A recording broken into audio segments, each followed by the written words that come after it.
You ever feel like you're doing everything right and still losing?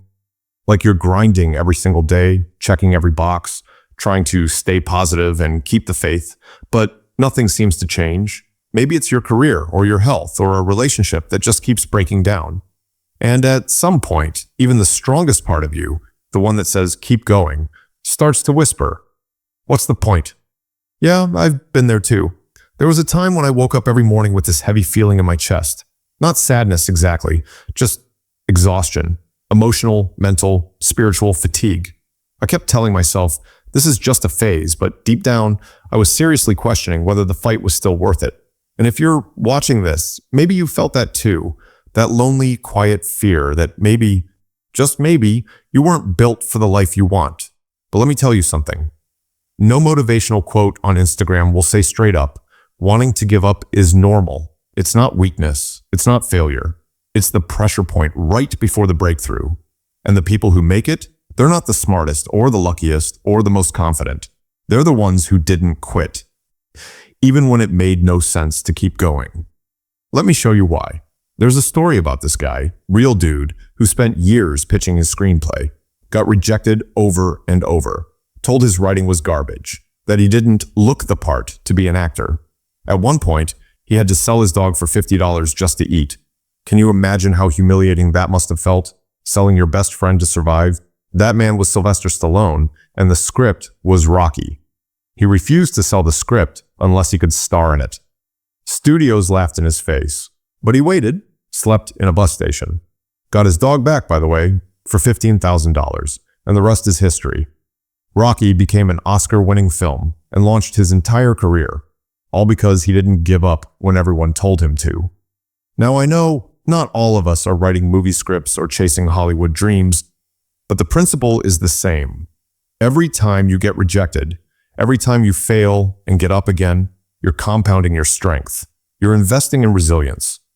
But let's talk real life for a second, because I'm not here to sell fairy tales.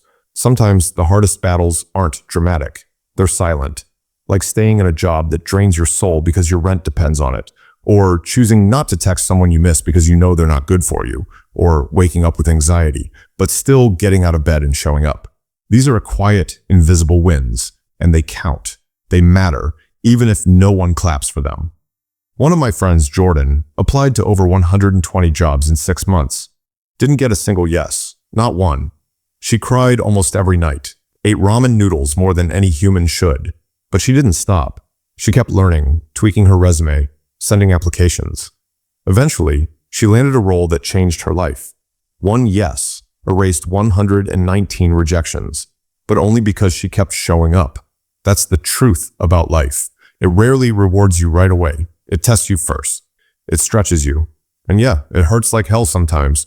But every setback is either a brick in the wall or a stepping stone, and the choice is always yours. Here's what I've learned. The feeling of wanting to quit doesn't mean you're broken. It means you're on the edge of growth. You're evolving. And growth isn't pretty. It's uncomfortable. It's full of doubt, but it's necessary. Think about nature. A seed has to crack open before it can grow. It literally breaks to become something new. That's you right now. You're cracking. But you're not falling apart. You're becoming something stronger. And look, I'm not saying push yourself until you collapse. Rest is not quitting. Taking a break is not failure. Sometimes not giving up looks like asking for help or sleeping in or crying in the shower, then getting dressed anyway. That still counts. That's still forward. The truth is, the life you want is possible. But it won't just knock on your door. It's built through moments of grit, through choices you make when no one's watching, through courage disguised as small, ordinary steps. So the next time you feel like throwing in the towel, ask yourself this. What if I'm closer than I think? What if this pain is just part of the process? What if one more try makes all the difference? Because it often does. You might not see the results yet. You might not have the proof right now, but your consistency is building something. It's not wasted. It's never wasted. I want you to remember something. Everyone who ever made it once stood exactly where you are now, on the edge of giving up, and they decided to hold on just a little longer. So don't give up. Not today, not on your dream, not on your growth, not on yourself. Take a deep breath, shake off the doubt, and take one more step. because you're worth the fight. If this hit home, you're not alone. We're all figuring it out, and every step forward counts, no matter how messy. If you're ready for the next step in your growth, I've got something that'll keep you moving. Watch the next video. It's all about how to build unshakable confidence, even when everything feels uncertain. Trust me, it's exactly what you need right now. Keep going. You've got this.